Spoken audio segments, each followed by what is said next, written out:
kali ini kita berkesempatan untuk ngobrol bareng Kak Abdul Aziz. Nah, dia ini adalah praktisi komunikasi yang udah lama berkecimpung dalam dunia komunikasi.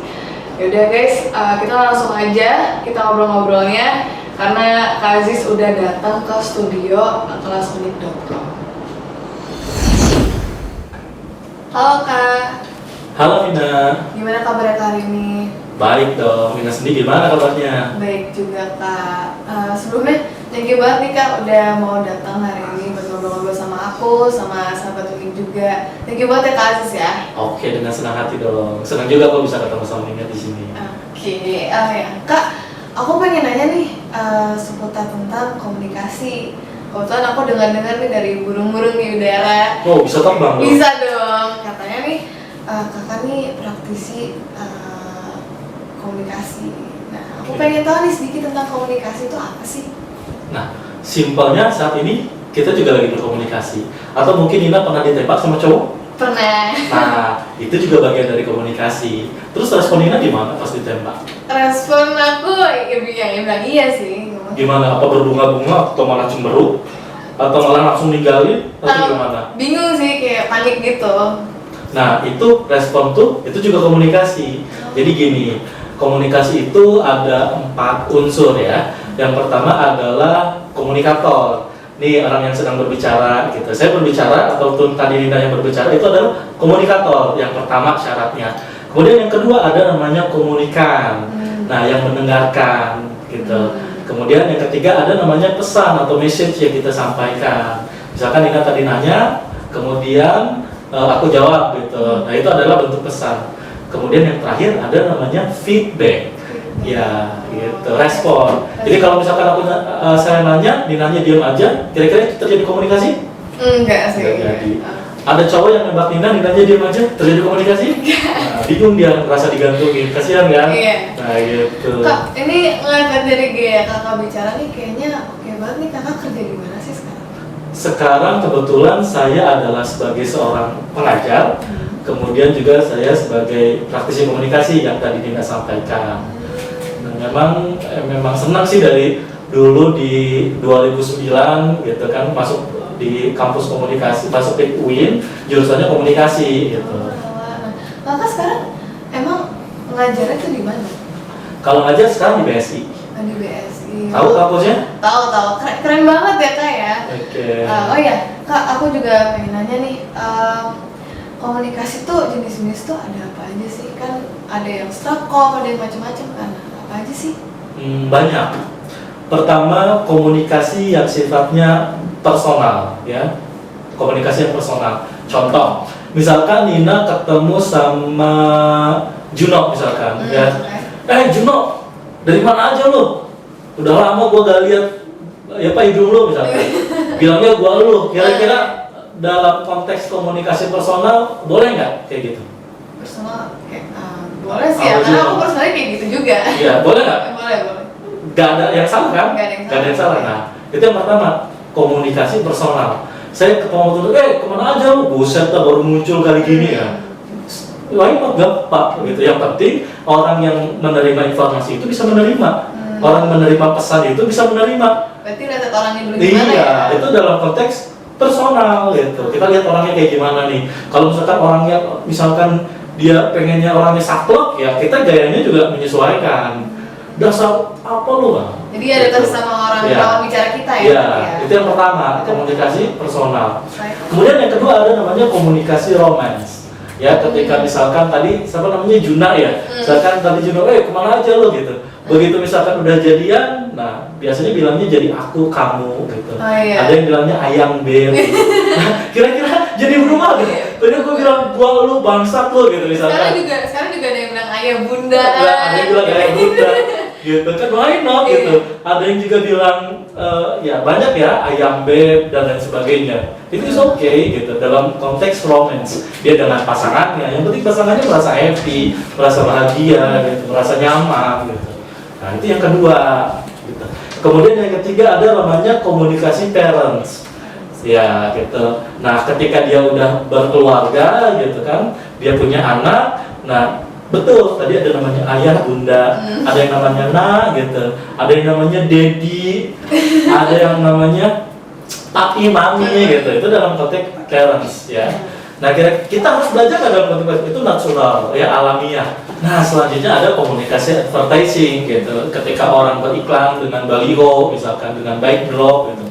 Nah, kalau ini biasanya nonverbal ya, karena kita cuma bisa ngebaca. Nah, itu. Ada lagi jenis komunikasi language ya, atau bahasa ya. Karena ketika kita berbicara dengan orang, nah kita harus tahu dulu nih orang ini dari mana gitu. Mana ya? Iya. Kalau misalkan kita nggak tahu, lebih amal pakai bahasa Indonesia. Tapi kalau misalkan dia dari Malaysia, lalu tuan-tuan di sini saya nggak cakep macam mana cara kita. Nah, kita gimana harus bisa menyesuaikan dong. Nah, maka mau nggak mau kita harus kuasai bahasa Inggris supaya pesan yang kita sampaikan bisa ya, bisa dia ngerti lah. Nah, bisa diterima. Dia misalkan orang Sunda atau dia orang Jawa, Jawanya Jawa medok, dia nggak bisa bahasa Indonesia. Nah, gimana coba komunikasinya? Iya, bahasa pakai dia nggak bisa bahasa Indonesia. Iya. Ya, gimana komunikasinya? Berarti aku harus belajar bahasa Jawa dong. Nah, mau nggak mau, kalau nggak mungkin sekarang karena udah canggih ya, bisa kita lihat Google dulu apa yang kita pengen nanyain gitu. Nah, seperti itu. Kemudian, nah itu semua dari language, kemudian advertising, romance, parent, kemudian juga ada personal. Nah itu biasanya bisa natural gitu, alamiah. Tapi ada yang terakhir, ada namanya komunikasi public speaking. Nah ini sebenarnya yang perlu diperhatikan. Jadi kayak seminar-seminar gitu tuh, biasanya public speaking berarti ya? Yes, nah gitu. Public speaking itu bagaimana kita bisa menyampaikan sebuah pesan di hadapan banyak orang. Gitu, dan pesan tersebut bisa diterima dan memberikan feedback sesuai dengan apa yang kita harapkan. Gitu. Berarti itu kakak selama kuliah tuh dipelajari semua atau dikupas tuntas abis? Iya, dikupas tuntas. Nah, oh ya kak, aku juga pengen nanya nih, kan buat masuk ilmu komunikasi ada nggak sih hal dasar yang harus kita pelajari dulu sebelum kita masuk ke dunia ilmu komunikasi di perkuliahan nanti gitu? Oke, kalau pengalaman saya gitu, saya nggak belajar dulu, saya suka dulu. Gitu. At least dulu ketika SMP sama SMA kebetulan saya diamanahkan menjadi seorang ketua. Dulu waktu SMP jadi ketua OSIS, kemudian SMA saya jadi ketua pramuka. Wow, ketuaan ya? Ketua, gitu. Sama ketuaan ya. Nama ketuaan. Nah, enggak ya. Dulu waktu jadi ketua OSIS mau nggak mau kan, gitu kan, kita harus bisa memimpin rapat dari lingkup yang paling kecil gitu.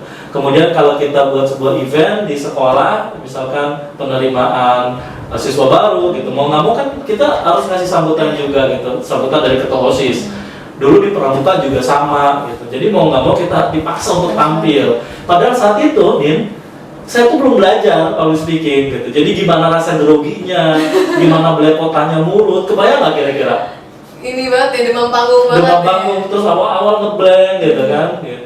Sampai akhirnya ketika kuliah, nah di situ baru dibahas. Oh ternyata harus kayak gini, oh ternyata harus kayak gini. Oh pembukaan yang baik itu pertama kayak gini dulu gitu. Nah di situ baru dibahas. Itu prosesnya lama gitu. Dari 2009 kuliah S1 komunikasi sampai 2014. Kemudian lanjut lagi 2016 sampai 2018 kuliah S2. Jadi lama kan, panjang ya. Jadi nggak instan gitu. Oh ya kak, kan kalau misalkan seni kan biasanya ada komunitas-komunitasnya. Nah, kalau komunikasi tuh ada komunitasnya nggak sih? Komunikasi? Iya. Kalau komunitasnya biasanya orang yang dia hobi, dia komunikasi itu kan cabangnya banyak ya. Kalau di Ilkom ada broadcasting, gitu, ada advertising, ada jurusan ilmu komunikasi itu sendiri. Ada sekarang yang terbaru itu desain komunikasi visual. Nah itu juga masuk ke komunikasi. Nah biasanya dari cabang yang digeluti tersebut biasanya dia membuat komunitas-komunitas sendiri gitu. Ya, komunitas desain komunikasi visual. Mereka mungkin bisa share project gitu kan, share informasi kalau misalkan ada kegiatan pelatihan, ada kegiatan bakti sosial, biasanya seperti itu. Kak, sebenarnya kalau belajar komunikasi sendiri itu susah nggak sih? Atau tergantung orang masing-masing? Dibilang susah sih selama kita enjoy ngejalaninnya, gampang-gampang aja. Karena pada prinsipnya nggak ada orang yang nggak bisa komunikasi. Termasuk, mohon maaf ya, saya bilang orang yang nggak bisa bicara tuh Disable ya? Nah, difabel dalam arti yang nggak bisa berbicara, tunawicara, dia tetap bisa menyampaikan informasi. Buktinya apa? Ketika dia menyampaikan pesan gitu ke sesama difabel, itu bisa dipahami dengan bahasa tubuh misalkan. Apa ini ya body language? Apa sih? Makan. Misalkan, atau ngantuk. Nah, itu bisa dipahami kan? Nah, ini juga bagian dengan komunikasi ternyata. Komunikasi nonverbal dengan gestur, dengan ekspresi. Kalau tatapan mata gitu bisa nggak tuh? Bisa. Bisa. Ya, contoh. Misalkan saya natap Nina ke bawah, ke atas lagi. Kira-kira maknanya apa? Gitu. Itu mau dikasih intimate ya. Kalau enggak, saya natapannya. Nah, belum lagi kalau alis saya dia naikin. Beda kan? Beda. Padahal saya nggak mengucapkan kata apa-apa gitu, tapi dengan cara saya memainkan gestur, mimik wajah saya, Nina udah bisa tangkap kira-kira pesan apa yang saya kasih buat Nina. Oke. Gitu. Nah, Kak, alasan kenapa kakak pengen jump in atau kayak masuk ke dunia komunikasi itu apa sih? Alasan awalnya selain apakah emang suka atau emang benar-benar pure dari awal yang tadi kakak cerita tuh emang disarankan? Jadi dua-duanya masuk. Pertama karena suka gitu. Jadi awalnya memang dipaksa. Karena dipaksa dulu waktu SMP jadi ketua OSIS, SMA jadi ketua pramuka, dipaksa gitu. Tapi kok lama-kelamaan jadi enjoy sendiri gitu ngomong depan umum, dan kesenangan tersendiri ketika saya berbicara, kemudian ada orang lain yang tertawa, ada orang lain yang manggut-manggut, oh gitu kan, seneng gitu. Ada orang yang lain yang tersenyum, itu suatu kebahagiaan tersendiri gitu, dan itu nggak bisa dinominalkan. Nah sebenarnya itu sih alasan utama saya senang dengan ilmu komunikasi. Sampai pada akhirnya ketika kuliah baru itu dibedah, dipelajari gitu. Berarti tak kenal maka tak sayang ya? Yes, tak kenal dengan tak sayang. Kak, manfaatnya nih belajar komunikasi buat diri kakak sendiri atau enggak buat kakak bersosialisasi sama teman-teman itu ada manfaatnya nggak sih? Manfaatnya buat kakak tuh apa sih? Banyak banget. Pertama, orang yang punya kemampuan komunikasi yang baik biasanya dia dianggap sebagai seorang leader. Nah kalau misalkan Nina, sekarang Nina masih kuliah atau masih SMA nih? Baru mau kuliah. Baru mau kuliah, oke. Mungkin Nina tahu juga ketika ada di satu ruangan, misalkan di kelas Nina lagi belajar, nah pasti di situ yang jadi ketua kelasnya orang yang ngocol. Ngocol itu dalam arti dia banyak komunikasi gitu kan. Karena komunikasi ini penting ya, menyambungkan informasi dari murid ke guru. Coba kalau dia cara komunikasinya salah, fatal kan? Iya. Nah, belum lagi ketika misalkan Nina gabung di komunitas. Orang yang punya kemampuan komunikasi lebih, dia biasanya menjadi pembeda gitu, menonjol. Ya. Belum lagi kalau kita bisa komunikasi, kita bisa tampil every moment, kapan aja gitu. Jadi kalau misalkan kita disuruh ngomong sekarang, oke, besok lagi oke, fleksibel gitu. Wah, jangan saya, nggak kayak gitu. Nah, buat ngadepin orang yang kayak, oh jangan saya yang grogi, yang nggak misalkan dipanggil guru, coba kamu jawab, aduh gimana tuh cara ngatasinya tuh gimana? Ceburin aja, mau nggak mau dipaksa. Gitu. Karena sebenarnya kita tuh akan lebih mudah merangkai kata untuk berkomunikasi ketika memang mental blocknya udah dikalahin dulu. Rasa kekhawatiran, rasa ketakutan. Jadi sebenarnya yang menjadi pembatas utama itu adalah cara berpikirnya, mindsetnya, mental blocknya yang terlalu kuat. Kalau saya nanti ngomong saya diketawain gimana? Kalau nanti saya ngomong ada orang yang lebih tahu dari saya gimana? Kalau misalkan saya ada ngomong, saya nggak didengerin atau diketahui orang gimana? Jadi harus ada dorongan ya? Nah, harus ada dorongan. Oke, oh ya, Kak, aku mau nanya ini mungkin agak luar konteks ya, cuman kan aku suka komunikasi nih sama orang kan. Nah, caranya biar orang tuh ngedengerin aku tuh gimana sih? Kan kadang tuh banyak orang yang suka pengen didengerin doang, cuman dia nggak mau dengerin aku. Cara tuh gimana sih? Nah, biasanya orang itu akan interest dengan kita ketika memang ada hal menarik dari topik yang kita bahas. Nah, supaya kita tahu apa pembahasan yang paling cocok untuk lawan bicara kita, maka kita harus survei dulu. Kita ada namanya pre-interview dulu. Kita interview. Kita harus tahu nih, misalkan apalagi kalau itu urusan bisnis ya, kita pengen ketemu dengan klien. Nah, kalau bisa kita harus cari informasi dulu. Kira-kira klien yang nanti akan Nina ketemui, dia tuh suka apa sih? Nah itu bisa menjadi topik awal pembahasan. Gitu. Karena biasanya orang kalau memang dia udah senang terhadap satu topik pembahasan, itu biasanya ngalir, betul nggak? Antusias gitu. Ya, Nina misalkan senangnya apa? Aku nongkrong sih. Nongkrong, ya nongkrong udah pasti. Iya, pasti. Ya, yang jadi lifestyle, apa hobi lah atau apa Aku hobinya sih kira-kira? hobi kulineran. Nah, Kulineran kulineran. banget. Nah ini bisa jadi topik pembahasan.